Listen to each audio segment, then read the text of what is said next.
¿Cómo están todos? Muy buenas tardes, bienvenidos a Justicia TV Noticias. Hoy lunes, espero que hayan tenido un excelente fin de semana. Nosotros ya tenemos preparada toda la información judicial que usted necesita saber. Vamos rápidamente con nuestros titulares. Poder Judicial advierte que ley que reduce edad de responsabilidad penal a menores de 16 y 17 años vulnera la Constitución. Entrevista con jueza suprema Elvira Álvarez sobre ley que reduce la edad de responsabilidad.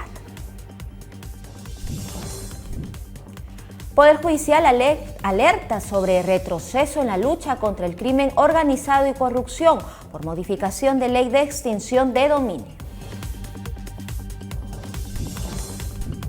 Juez supremo Ulises Yaya participó en encuentro por la libertad de prensa. Y anuncian marcha blanca de mesa de partes electrónica en Corte Suprema. Iniciamos con el desarrollo de la información. El Poder Judicial rechazó la Ley 32330 que permite imputar penalmente a adolescentes de 16 y 17 años en el sistema penal ordinario, considerándola incompatible con la Constitución y los tratados internacionales de derechos humanos. Asimismo, la ley vulnera la protección especial para los adolescentes y los principios de rehabilitación establecidos por la Convención sobre los Derechos del Niño. El Poder Judicial insta a los jueces a inaplicarla cuando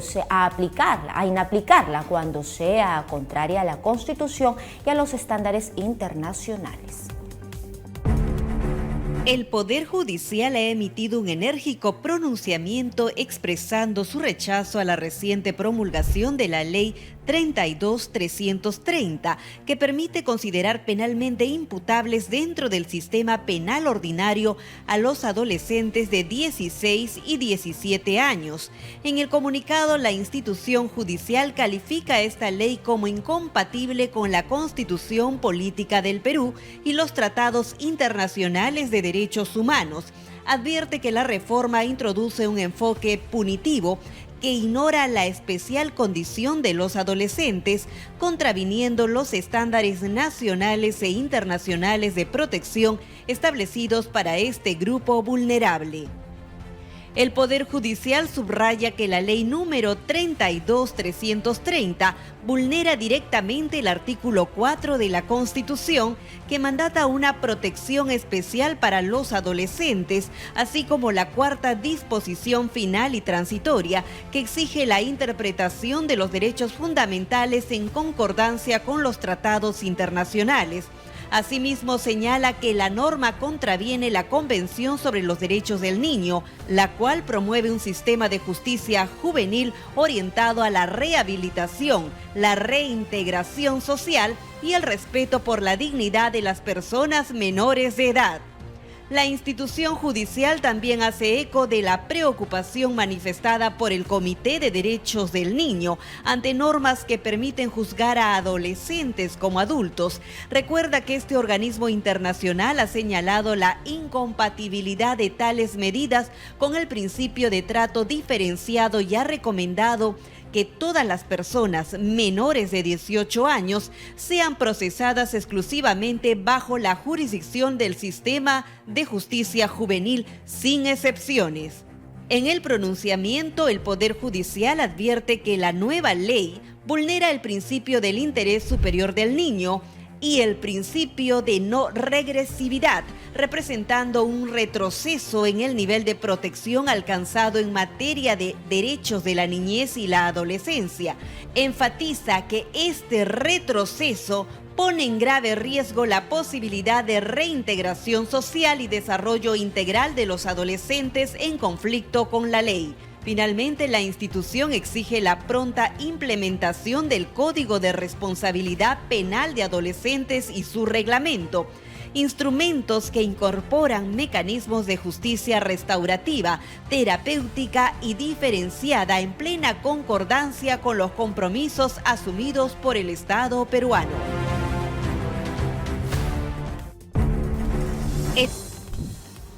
Y en relación a la nota anterior, a continuación les vamos a presentar la entrevista con la jueza suprema Elvira Álvarez, quien nos compartirá su perspectiva sobre la ley que reduce la edad de responsabilidad penal para los adolescentes de 16 y 17 años. En una amplia entrevista, ella explicará por qué esta medida vulnera la Constitución, así como otros aportes importantes que hay que tener en cuenta. A continuación, la entrevista. Escúchenos. ¿Qué opina sobre la ley 32330 que permite que los adolescentes de 16 y 17 años sean considerados penalmente imputables dentro del sistema penal ordinario? Estamos en abierto desacuerdo, como se ha señalado en el pronunciamiento del Poder Judicial, en el que la presidenta, la doctora Yanet Tello Gilardi, queda bien claro el mensaje en el sentido de que esto es considerado un retroceso tanto para los derechos humanos, que siempre son progresivos, nunca regresivos, pero además porque es un retroceso en políticas públicas, porque nosotros tenemos promulgado un Código de Responsabilidad Penal Adolescente desde el 2017 y una política para adolescentes en riesgo desde el 2023. Esta modificación legislativa crea realmente una contradicción, una brecha gigantesca difícil de superar. El Poder Judicial ha señalado que esta ley vulnera la Constitución peruana. ¿En qué aspectos considera que contraviene tanto la Constitución como tratados internacionales como la Convención sobre los Derechos del Niño de la ONU? Específicamente en cuanto a la Convención sobre los Derechos del Niño, es un sistema de protección el que se ve vulnerado. Recordemos que la Convención tiene más de 35 años de vigencia y cuando el Perú en 1990 la ratifica, es decir, se adscribe a una tesis denominada la Doctrina de Protección Integral. Una de ellas reflejada en los artículos 39 y 40 de esta convención, que ojo, no es el único instrumento internacional porque junto a la propia convención están no solamente los convenios de la ONU, sino las directrices de Riad, está la convención a favor de la prevención para todos estos casos y sobre todo hablamos de una justicia restaurativa y una justicia terapéutica. Y a nivel de la Constitución, el artículo 4 manda la protección específica para seres en condición de vulnerabilidad, entre ellos precisamente la niñez y la adolescencia de nuestro país, y tenemos la cuarta disposición transitoria que prevé que el Perú, una vez que se adscribe a tratados de derechos humanos, estos forman parte de nuestro derecho interno. Organismos como la ONU y UNICEF han expresado preocupación por esta reforma. ¿Cómo afectaría esta ley al cumplimiento de las recomendaciones de dichos organismos respecto a la justicia para adolescentes? La afectación que denuncian tanto UNOC, la Oficina de Naciones Unidas contra la Droga y el Crimen, UNICEF, por ser la agencia que tutela todos los derechos de infancia y adolescencia a nivel del mundo, es una revelación muy clara de que el tratado es incompatible con la nueva ley. ¿Por qué es incompatible? Porque hablamos nuevamente de una tesis de doctrina de protección integral que ordena a los estados parte que establezcan legislación especializada y órganos especializados en la administración de justicia. Precisamente este Código Penal de Responsabilidad Adolescente y su reglamento establecían que podíamos desde el año 2017 tratar de abordar no solamente una modificación al sistema garantista para las y los adolescentes, sino también la necesidad de implementación de medidas alternativas a los procesos. Hablamos de la posibilidad de la desjudicialización, por ejemplo, la justicia terapéutica que promueve CICAT-OEA para adolescentes con consumo problemático de drogas, o la justicia terapéutica que lo que busca es que el tejido social se resarza y que tengamos la posibilidad también de introducir, junto con las víctimas que también tienen voz en este proceso, la medida más acertada a favor de los adolescentes. Precisamente, doctora, uno de los puntos, ¿no? Acaba usted de mencionar que los estamos tratando como adultos y esto es la perspectiva de la justicia restaurativa en los adolescentes. ¿Cómo podría el Perú alinearse con las recomendaciones internacionales que priorizan precisamente la rehabilitación de los adolescentes, ¿no?, sobre el castigo punitivo? Exacto. Cuando la señora presidenta del Poder Judicial es designada como parte de la comisión que implementa el Código de Responsabilidad Penal Adolescente, avanzamos en esto que significa el respeto a los derechos humanos fundamentales de este grupo etario. Y lo que se logró fue, porque esto fue un consenso de todas las organizaciones e instituciones que participamos de la implementación, se dijo de que era factible entonces hablar de un cronograma para implementar el Código de Responsabilidad Penal Adolescente. Este cronograma ha sido varias veces replanteado y hoy solamente tenemos 2 secciones del Código vigentes referidas a las medidas socioeducativas y a la ejecución de estas medidas. No obstante, miren cuántos años han pasado y no logramos concluir con su implementación a nivel nacional. Y precisamente este contexto y esta nueva ley, ¿no? ¿Qué riesgos significan para el Perú, ¿no? O que el Perú se aleje de estos principios de la Convención sobre los Derechos del Niño y otros acuerdos internacionales en el tratamiento de los adolescentes en conflicto con la ley? Perú puede ser pasible de una sanción por organismos internacionales porque estamos incumpliendo abiertamente, si esta ley adquiriera vigencia, con esos tratados que acabamos de mencionar, pero además con el propósito común del ORBE, que estamos nosotros involucrados con los Objetivos de Desarrollo Sostenible. Y el número 16 es paz, justicia e instituciones sólidas. Entonces, ¿cuál va a ser la respuesta frente a este desafío enorme? Pensamos, como lo ha dicho ya la Defensoría del Pueblo, que las acciones de inconstitucionalidad podrían dar una solución, pero también podría darse la derogatoria de la propia norma. Ojalá, esperemos que en prontos tiempos podamos decir que hemos superado este escollo que, repito, crearía una brecha enorme y por la cual podríamos ser sancionados a nivel internacional. Muchísimas gracias por la entrevista. ¿Cuál es su mensaje final para englobar ya este contexto, el pronunciamiento del Poder Judicial, el pronunciamiento de organismos internacionales? ¿Cuál es la idea fuerza que hay que tener en cuenta frente a esta normativa? En esta línea de pensamiento que, como bien se dice en la pregunta y que agradezco, tanto los organismos internacionales como las instituciones del sistema de justicia, incluimos a la Fiscalía también, están respaldando una sola línea de acción. Tratemos de evitar la vigencia de esta normativa, por eso hablamos de una derogatoria inmediata o, si es factible, la acción de inconstitucionalidad. Escuchábamos entonces ahí a la jueza suprema Elvira Álvarez hacer un análisis normativo, tanto nacional como internacional. Evitemos, dice, aplicar esta normativa porque el Perú puede ser pasible a sanciones, vulnerar tratados en donde la protección del niño y del adolescente pues tiene supremacía, ¿no? Y las acciones de inconstitucionalidad y la derogatoria es, bueno, una de las que se podría aplicar. Esto pues en concordancia también ya el Ministerio Público se ha pronunciado y al parecer podría ser una de estas las salidas a esta normativa que, como reiteramos, pues atenta contra, ¿no?, los menores que son sujetos de protección tanto por nuestra normativa, por nuestra legislación, como también por organismos internacionales como los que ya se han pronunciado, la ONU y UNICEF. Vamos a estar pendientes entonces de lo que sucede con esta nueva norma. Y el Poder Judicial expresó su preocupación por la reciente modificación de la Ley de Extinción de Dominio, advirtiendo que esta reforma representa un retroceso en los esfuerzos para combatir el crimen organizado y la corrupción.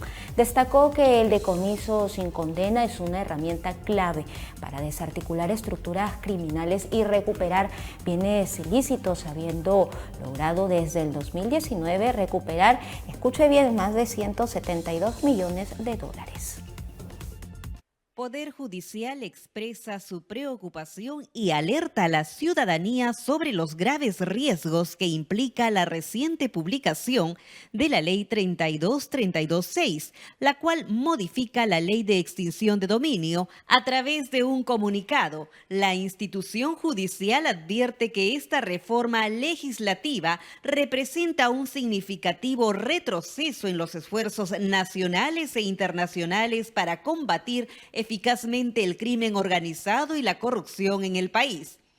El Poder Judicial subraya que la figura del decomiso sin condena o extinción de dominio constituye una herramienta fundamental y reconocida a nivel global para desarticular las estructuras económicas de las organizaciones criminales, alcanzando bienes ilícitos que en muchos casos escapan a la acción del derecho penal tradicional, como aquellos vinculados a testaferros, tráfico de datos, suplantación de identidad y el mercado negro.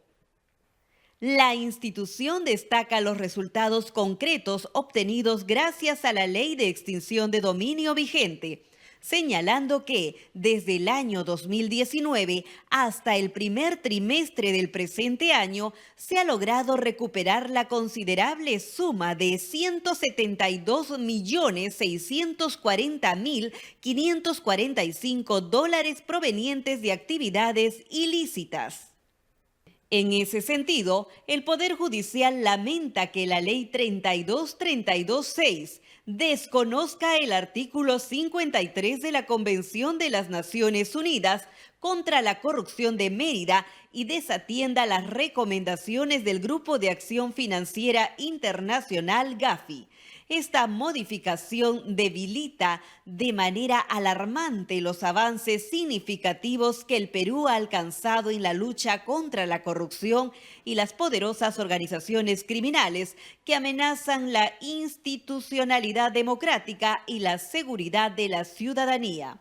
El Poder Judicial advierte que esta reforma conlleva el grave riesgo de incumplir compromisos internacionales, lo que podría llevar a la inclusión del Perú en listas de alto riesgo económico como la lista gris o incluso la lista negra. Esta situación obstaculizaría el acceso a la Organización para la Cooperación y el Desarrollo Económico, OCDE, y podría generar sanciones por parte de la comunidad internacional, especialmente en el contexto de la evaluación que el Grupo de Acción Financiera de Latinoamérica, GAFILAT, realiza al país durante el periodo 2022-2029 en materia de lavado de activos y financiación del terrorismo. Asimismo, la institución enfatiza que la reforma legislativa debilitará significativamente la labor del Subsistema Nacional de Extinción de Dominio, permitiendo que los activos ilícitos continúen circulando libremente en el mercado. Esto facilitará las operaciones de la criminalidad organizada, la minería ilegal, el sicariato, la extorsión, el tráfico ilícito de drogas, la corrupción, el lavado de activos, el tráfico de recursos naturales y la trata de personas, actividades que continúan generando muerte, dolor y zozobra en el país. Finalmente, el Poder Judicial recuerda que el 82.2% del total de procesos resueltos por los jueces y juezas del subsistema de extinción de dominio no han sido impugnados ni cuestionados por los investigados, lo que evidencia la efectividad y legitimidad de este mecanismo. Por ello, el Poder Judicial lamenta profundamente la promulgación de una reforma que desvirtúa esta herramienta crucial en la lucha contra la corrupción, cuya defensa ha sido una constante por parte de la institución en diversos espacios, sin que las consideraciones jurídicas planteadas hayan sido recogidas. Y el juez supremo titular Ulises Yaya Sumaeta, en representación de la presidenta del Poder Judicial, Janet Tello Gilardi, participó en el encuentro por la libertad de prensa. Durante el evento tuvo a cargo la exposición del tema El rol del Estado en la protección e investigación de casos en agravio de periodistas, donde reafirmó la postura del Poder Judicial sobre la labor periodística en el país. A continuación, escuchemos parte de su intervención en esta importante actividad académica. Los jueces que integramos el Poder Judicial tenemos plena conciencia de nuestra misión. Por eso, aquí manifestamos con firmeza que mantenemos un compromiso irrenunciable con la libertad informativa de todos los peruanos. Es la posición del Poder Judicial frente a la labor periodística en el Perú. Así lo expresó el juez supremo titular Ulises Yayesu Maeta, quien fue en representación de la titular del Poder Judicial en el encuentro por la libertad de prensa. Informar en un mundo desafiante. El magistrado participó en el bloque 3 titulado El rol del Estado en la protección e investigación de casos en agravio de periodistas. El juez habló sobre la garantía que se debe tener dentro de la actividad periodística, el cual se expresa en 3 ámbitos. Pensamos que la garantía de la actividad correcta de los periodistas se expresa o se debe expresar en 3 ámbitos. El primero, la justicia penal debe brindar una respuesta suficientemente disuasiva a los criminales que pretendan neutralizar las investigaciones noticiosas utilizando el poder de manera abusiva o realizando actos manifiestamente criminales contra los periodistas y medios de comunicación. En segundo término, como Poder Judicial, los jueces nacionales no deberían castigar la opinión ni la disidencia. No debemos olvidar, decimos como Poder Judicial, que solo en un marco de pluralismo es posible la existencia genuina de libertades de expresión e información que son propias de una sociedad democrática. En tercer lugar, dejamos, y no porque sea menos importante, la labor de la justicia especializada en lo constitucional, que utilizando los procesos constitucionales, el amparo, la habeas data que tenemos hecho mención hoy día, y el propio Código Procesal Constitucional, coadyuve a superar los actos o amenazas que, agraviando las libertades de expresión u opinión, colocan a los periodistas en un riesgo inminente de sufrir daños irreparables. Asimismo, expresó que el gobierno debe implementar una política de seguridad para ejercer el periodismo.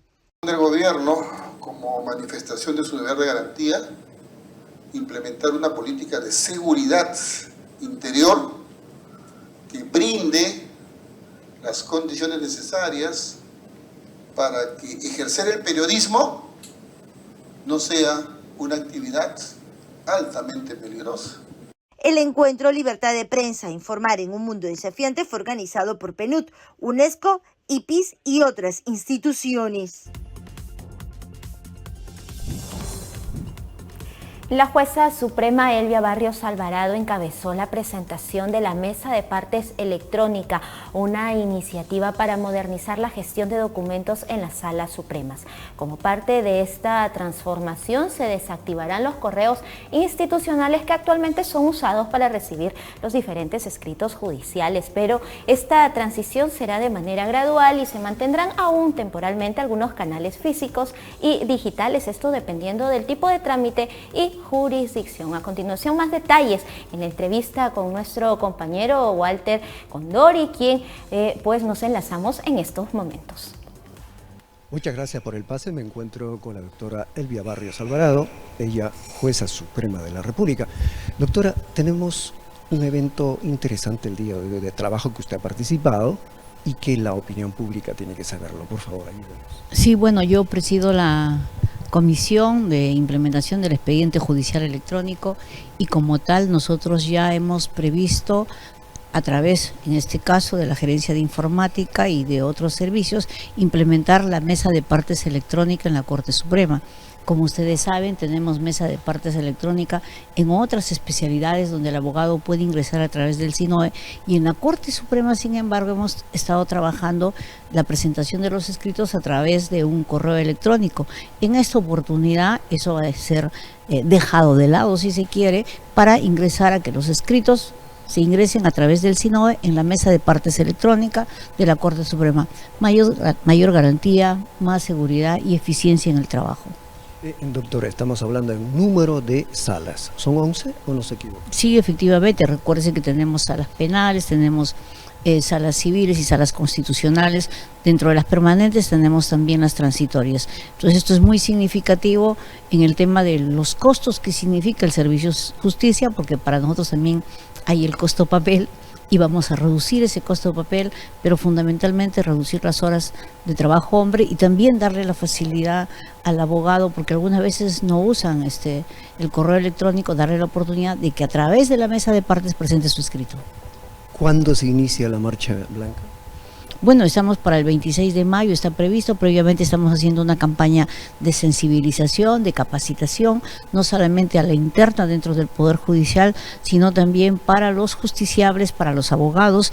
Estamos preparando Twitter, estamos preparando TikTok, estamos preparando un conjunto de mensajes a través de los medios de comunicación para que se sensibilicen y lógicamente esto sea bastante sencillo y fácil, pero también tenemos algunos tutoriales muy significativos, muy claros, que van a ser difundidos a través de nuestro canal de Justicia TV, a través de las redes, pero también a través de los colegios profesionales. En todo caso estamos refiriéndonos básicamente a etapas de trabajo, digamos, la primera, segunda fase tal vez.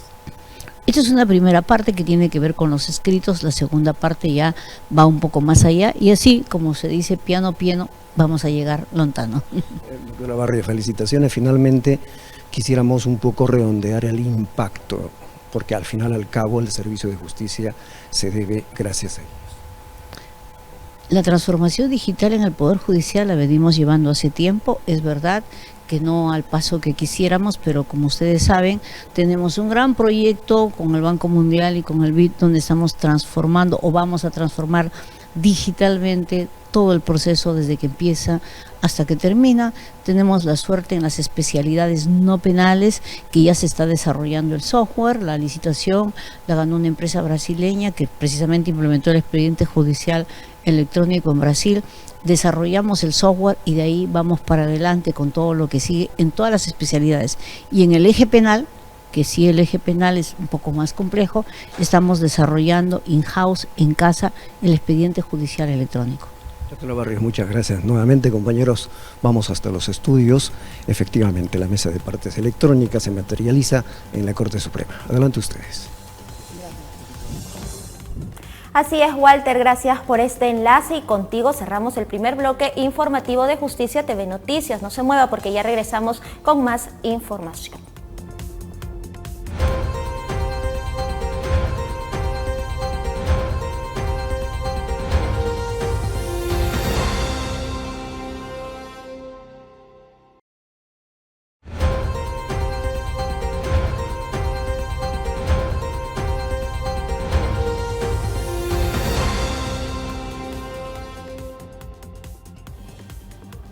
Gracias por continuar con nosotros. Y en Iquitos, 113 jueces del país participaron en el Pleno Jurisdiccional Nacional Penal y Procesal Penal organizado por el Poder Judicial y la Corte Superior de Justicia de Loreto con la finalidad de unificar criterios en temas claves del derecho penal.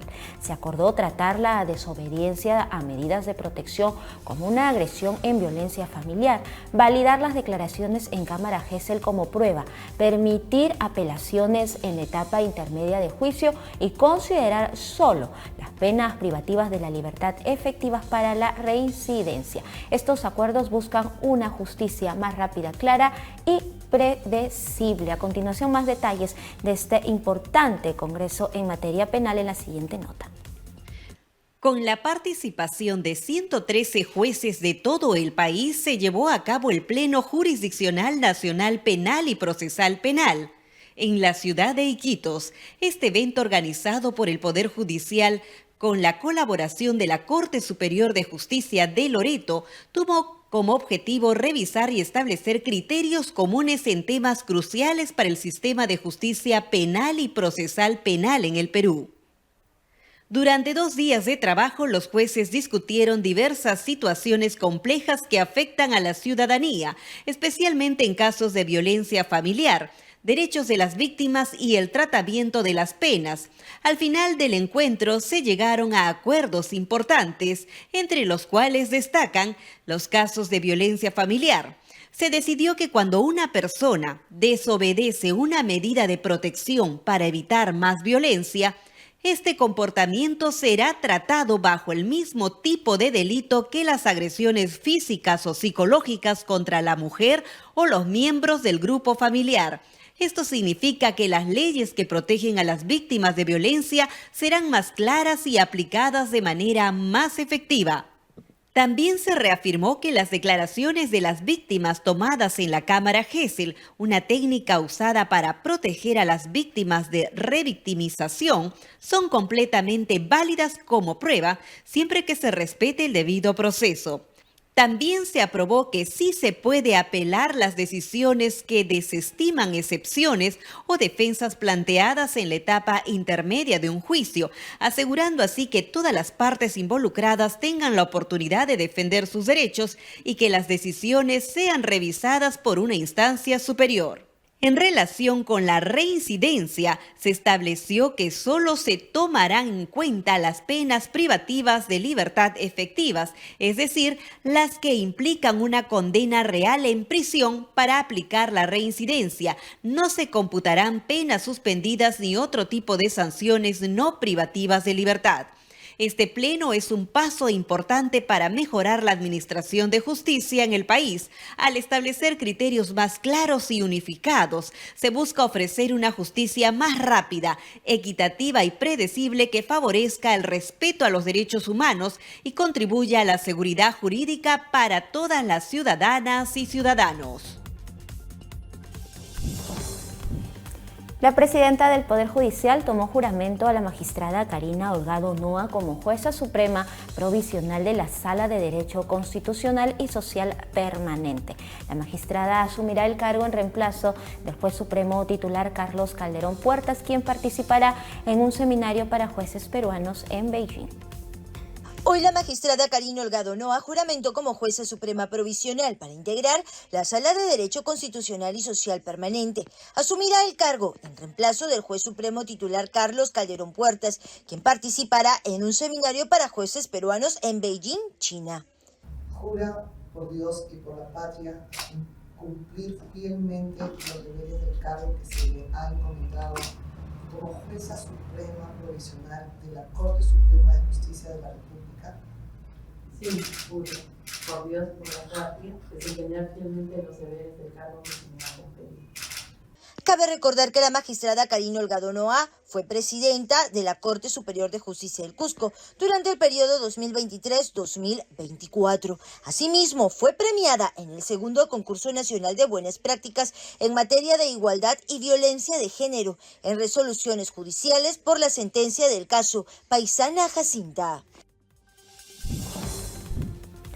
El juez Ruperto Sandoval Damián garantizó el acceso a la justicia para una persona con discapacidad auditiva mediante el apoyo de un intérprete de lengua de señas durante una audiencia de filiación y alimentos. Esta acción dentro de la Administración de Justicia destaca por su importancia de eliminar las barreras que dificultan precisamente el acceso al sistema judicial de las personas en condición de vulnerabilidad. Más detalles en la siguiente nota. Gracias, compañeros de Justicia TV. En un importante paso hacia la inclusión y el acceso equitativo a la justicia, el magistrado Ruperto Sandoval Damián, del Tercer Juzgado Civil Transitorio de La Esperanza, llevó a cabo con éxito una audiencia relacionada con un proceso de filiación extramatrimonial, tenencia, régimen de visitas y alimentos, solicitada por una persona con discapacidad auditiva. El magistrado Sandoval Damián manifestó que desde que asumió el proceso, su juzgado ha tomado las acciones pertinentes para recopilar la actividad probatoria e impulsar de manera oportuna y célere la resolución del caso, teniendo como prioridad el estado de vulnerabilidad y el interés superior de los menores. Las diligencias fueron posibles gracias a la valiosa participación de un intérprete en lengua de señas, la que permitió garantizar la comunicación efectiva entre el juzgado y la parte demandante, asegurando que sus derechos procesales fueran plenamente respetados. Se pudo ver en la audiencia cómo la parte demandante ha podido comprender los actos procesales a través de un intérprete quien nos ha apoyado durante el recorrido de este proceso. Por ello es que se considera pues que es una parte muy importante y hemos podido notar que la demandante ha generado en ella satisfacción porque ha podido comprender, entendernos respecto a su proceso, que justamente el día de hoy también ha podido concluir ello. Asimismo, el juez civil de La Esperanza indicó que muchas de las personas con discapacidad no recurren a las instancias judiciales debido al temor de no ser comprendidas o de que no se les tome en cuenta. Por ello, desde su despacho y conforme a las políticas de la Corte de la Libertad y del Poder Judicial, está trabajando para romper dichas barreras y permitir un acceso pleno al servicio de justicia, sobre todo en casos cuyas partes son personas en condición de vulnerabilidad. Las personas a veces no recurren ante el órgano jurisdiccional o ante cualquier autoridad para hacer prevalecer su derecho por las limitaciones de capacidad de lenguaje auditivo y a veces se limitan a esta situación. Y es política pues del juzgado y también de la Corte Superior de Justicia de la Libertad justamente romper ese tipo de barreras para que esas personas en esas condiciones de vulnerabilidad pues accedan también al sistema de justicia, accedan en igualdad de derechos como toda persona que recurre ante un órgano jurisdiccional. Finalmente, el juez Sandoval Damián mencionó que gracias a las gestiones realizadas por la presidenta de esta Corte Superior de Justicia, Cecilia Milagros León Velázquez, se vienen firmando convenios para continuar capacitando en lengua de señas a magistrados y al personal, permitiendo que la familia judicial tenga la capacidad de atender y brindar un servicio de justicia en igualdad de condiciones a todas las personas. En la Corte Superior de Justicia de la Libertad hemos tenido ya un curso de esa naturaleza. También hemos podido advertir últimamente que se están firmando convenios a efecto de poder continuar con la capacitación respecto del lenguaje de señas. Y ello es importante para todo el personal, incluidos los jueces, porque de esta manera también nos permite comprender y entender a las partes que recurren ante el órgano jurisdiccional.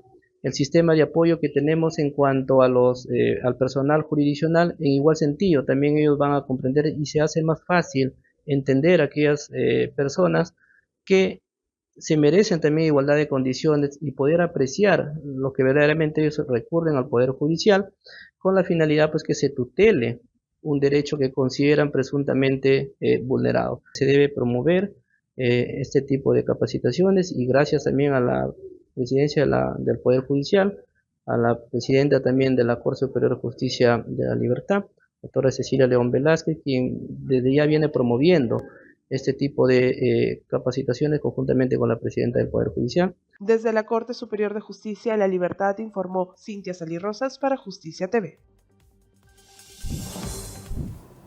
Gracias, Cintia, por tu reporte y continuamos con más noticias del Distrito Judicial de la Libertad.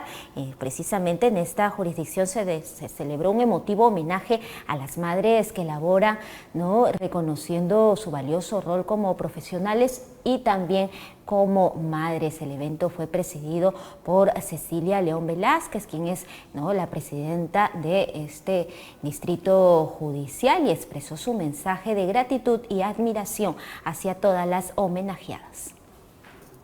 En una significativa muestra de reconocimiento y gratitud, la presidencia de la Corte de la Libertad, la Asociación de Damas de este distrito judicial y el Sindicato de Trabajadores ofrecieron un emotivo homenaje a las magistradas de todas las instancias y a las servidoras judiciales que integran la institución con motivo del Día de la Madre.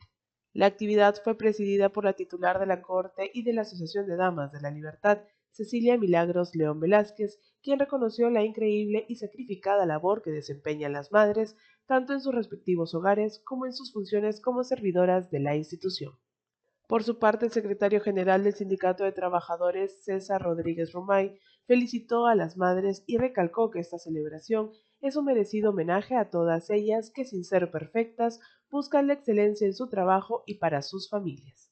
Durante la celebración, las juezas, así como las servidoras jurisdiccionales y administrativas, disfrutaron de una cálida tarde-noche llena de música, canto, baile, sorteos y premios, en un ambiente de confraternidad que destacó su valioso aporte en su doble rol de madres y profesionales al servicio de la justicia. El evento contó con la participación activa de las integrantes de la Asociación de Damas y la Junta Directiva del Sindicato de Trabajadores, quienes se sumaron a esta jornada especial, fortaleciendo los lazos de unidad y aprecio hacia todas las madres que forman parte de esta primera Corte del Perú republicano. Desde la Corte Superior de Justicia de la Libertad, informó Cintia Celirrosas para Justicia TV. Y la Corte Superior de Justicia de Lambayeque también en una emotiva ceremonia conmemoró el Día de la Madre, rindiendo un homenaje a todas las madres que integran la institución. El evento contó con la presencia del titular de la Corte Superior, William Bravo Yaque, y la presidenta del Comité de Damas de la Corte, Cecilia Margarita Grandes Rojas. También estuvieron presentes magistrados, magistradas, servidores judiciales, personal administrativo y funcionarias de la Corte. La Corte Superior de Justicia de Lambayeque rindió un merecido homenaje a todas las madres que integran esta institución, con motivo de la celebración por el Día de la Madre. La ceremonia contó con la presencia de la presidenta del Comité de Damas de la Corte Superior de Justicia de Lambayeque, la doctora Cecilia Margarita Grandes Rojas, así como del presidente de la Corte de Lambayeque, el doctor César William Bravo Yaque. Una celebración en la que fundamentalmente se relevó el papel de la madre trabajadora judicial. Feliz Día de las Madres a todas las trabajadoras judiciales, a los jueces. Durante el acto se reconoció a la señora Neri Nolasco Miranda como Madre Judicial 2025, una distinción otorgada por elección del personal de la Corte Superior de Justicia de Lambayeque. Y seguir trabajando con humildad y mucha responsabilidad. La actividad no solo fue un espacio de celebración, sino también de reflexión sobre el rol fundamental que cumplen las madres dentro y fuera del ámbito laboral. Desde la Corte Superior de Justicia de Lambayeque se reafirma el compromiso de seguir reconociendo y valorando el esfuerzo, la sensibilidad y el temple que las madres aportan a la justicia. Hemos llegado a la parte final de Justicia TV Noticias. Muchísimas gracias por acompañarnos. Los esperamos como siempre por los canales 13.2 de Señal Abierta, 21 de Claro, 25.3 de Vez Cable y 551 de Movistar TV. También a las 5 de la tarde usted se puede conectar con el noticiero a través de la Agencia de Noticias Andina. No olvide visitar nuestras redes sociales, tanto del Poder Judicial como de Justicia TV, para estar más informado. Yo me despido dejándolos con las imágenes de la ciudad heroica de Tacna, que recibe precisamente este título en 1821 por parte del Congreso de la República. Conmigo será hasta el día de mañana. Nos vemos. Chau, chau. Un buen lunes.